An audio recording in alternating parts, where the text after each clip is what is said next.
I'm Amy, and I have experienced racism. I'm Lexi, and I've experienced racism. Naomi, and I've experienced racism.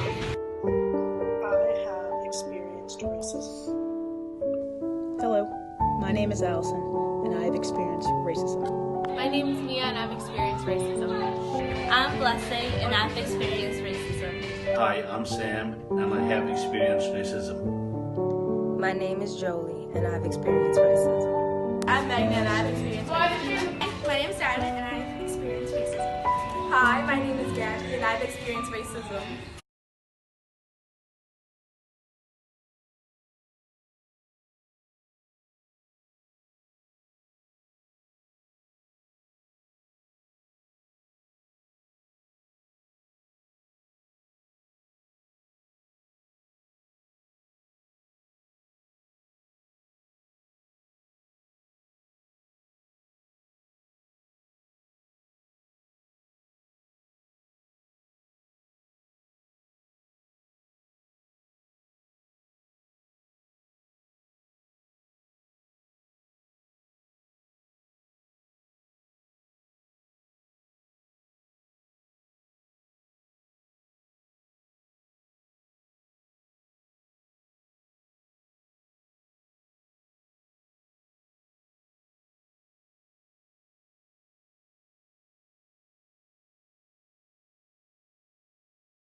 When 17-year-old Trayvon Martin died at the hands of George Zimmerman in 2012, protests sprung up around the country, demanding everything from changes to Florida's Stand Your Ground laws to gun control.